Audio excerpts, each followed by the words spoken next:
Hello student, कैसे हैं आप सब। आज मैं लेके आया हूँ क्लास 9th से 8.1 का क्वेश्चन नंबर 4 जो कि सिमिलर है क्वेश्चन नंबर 3 की। ठीक है, तो क्वेश्चन नंबर 3 से रिलेटेड क्वेश्चन ही है ये, इसको चलिए सॉल्व करते हैं। क्वेश्चन नंबर 3 का सॉल्यूशन मैंने प्रीवियस लेक्चर में दे चुका हूँ। देखो, diagonal of AC of a rectangle, यहाँ पे दे रखा है कि जो एसी डायगोनल है वो रेक्टेंगल का, वो क्या कर रहा है बेटा, एबीसीडी में। ठीक है, bisect a angle as well as angle C. बेटा ये गिवन है कि एबीसीडी जो रेक्टेंगल, तो इसकी चारों अपोजिट साइड क्या होगी बेटा, इक्वल होगी। पहला काम तो ये कर दिया मैंने। ये बोल रहा है कि एंगल ए को और एंगल सी को बाइसेक्ट कर रहा है, तो एंगल ए के दो टुकड़े कर लिए, एंगल सी के दो टुकड़े कर लिए। मैं यहाँ पे बताता हूँ, एंगल 1 तो एंगल 2 के इक्वल है और एंगल 3 किसके इक्वल है, एंगल 4 के इक्वल है। क्योंकि अगर ये बाइसेक्ट हो तो ये दोनों पार्ट इक्वल होंगे, ये दोनों पार्ट भी क्या होंगे बेटा, इक्वल होंगे। ठीक है, तो चलिए अब अपन को प्रूफ शो करना है। शो क्या करना है, एबीसीडी इज स्क्वायर, अपन को ये स्क्वायर लाना है। अब रेक्टेंगल स्क्वायर कब होगा, जब उसकी चारों की चारों साइड क्या होगी, इक्वल होगी।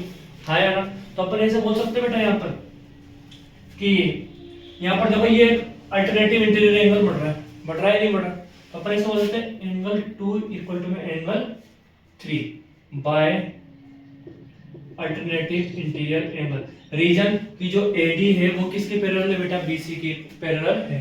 तो अपन लिख सकते हैं ये हो गया इक्वेशन नंबर 3। तो बाय इक्वेशन सेकंड एंड 3, तो बेटा मैं यहां से बोल सकता हूं चारों की चारों एंगल इक्वल हो गए। एंगल 1 इक्वल टू में 2, एंगल 3 इक्वल टू में एंगल 4 आया है इसमें। अपन एक ट्रायंगल लेंगे, इन ट्रायंगल कौन सा बेटा, A B C, triangle A B C. इस ट्रायंगल एबीसी में देखो आप, एंगल 1 इक्वल टू क्या है बेटा, एंगल 3 है क्या, तो opposite angle of equal opposite sides of equal angles are equal होता है या नहीं होता, ये चीज होती है। तो बेटा अपन यहां से लिख सकते हैं कि जो ए बी होगी, एंगल 1 के सामने तो कौन सी आ रही है, बीसी आ रही है, और बीसी के सामने और एंगल 3 के सामने कौन सा आ रही है बेटा, ए बी आ रही है। आइसोस्केलेस ट्रायंगल की थ्योरम पढ़ेगा अपन। ठीक है, तो उससे क्या होगा, कॉन्ग्रुएंट ये क्या नाम है, दोनों इक्वल हो गई। ये हो गई बेटा इक्वेशन नंबर 4। तो अपन ऐसे बोल सकते हैं बाय इक्वेशन, साइड वाली इक्वेशन देखो, एक तो फर्स्ट थी और एक कौन सी है, 4। तो बाय इक्वेशन फर्स्ट एंड 4, तो मेरे अकॉर्डिंग देखो यहाँ पर ये ए बी तो किसकी इक्वल है, बीसी की इक्वल है बेटा। बीसी जो है वो एडी की इक्वल थी, आया ना, और ए बी सी डी की इक्वल भी थी, तो चारों साइड आई गई इक्वल। और अपन को पता है since A B C D is rectangle,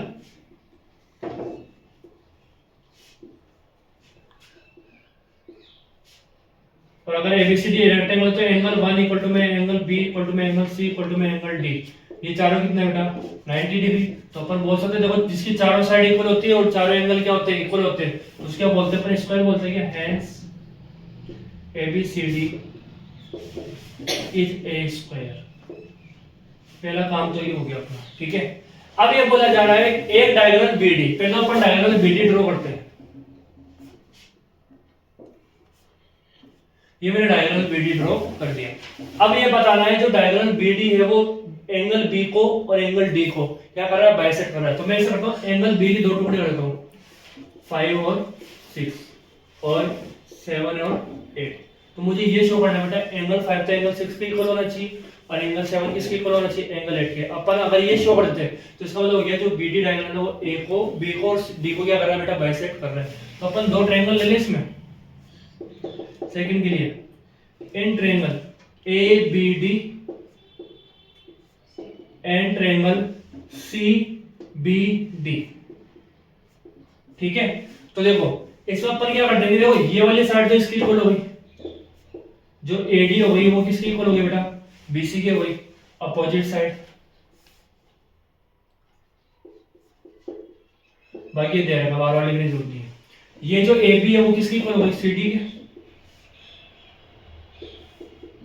ठीक है, ये भी दे रखा है, और जो बी डी है वो बेटा कॉमन साइड हो गई क्या, आया ना। तो अपन क्या लिख देंगे यहाँ पर, by S S S congruent rule. इससे क्या हो जाएगा, ट्रायंगल ए बी डी बेटा कॉन्ग्रुएंट किसके हो जाएगा, सी बी डी के।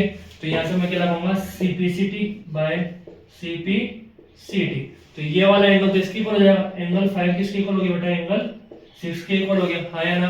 और एंगल 7 किसके इक्वल हो गया, एंगल 8 के। तो अपन लिख सकते हैं hence diagonal BD bisect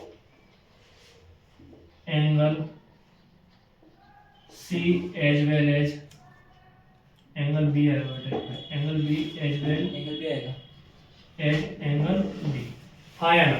angle B को क्या कर रहे हैं, एंगल डी को क्या कर रहा है, बाइसेक्ट कर रहा है, क्योंकि एंगल बी के दोनों टुकड़े क्या है बेटा, दोनों पार्ट इक्वल है और इसकी दोनों पार्ट क्या है, इक्वल है। तो थैंक यू सो मच, आपको ये थ्योरम, आपको ये जो क्वेश्चन है आपको ये समझ में आया होगा। तो मिलते हैं नेक्स्ट वीडियो में, तब तक के लिए बने रहिए। Next video.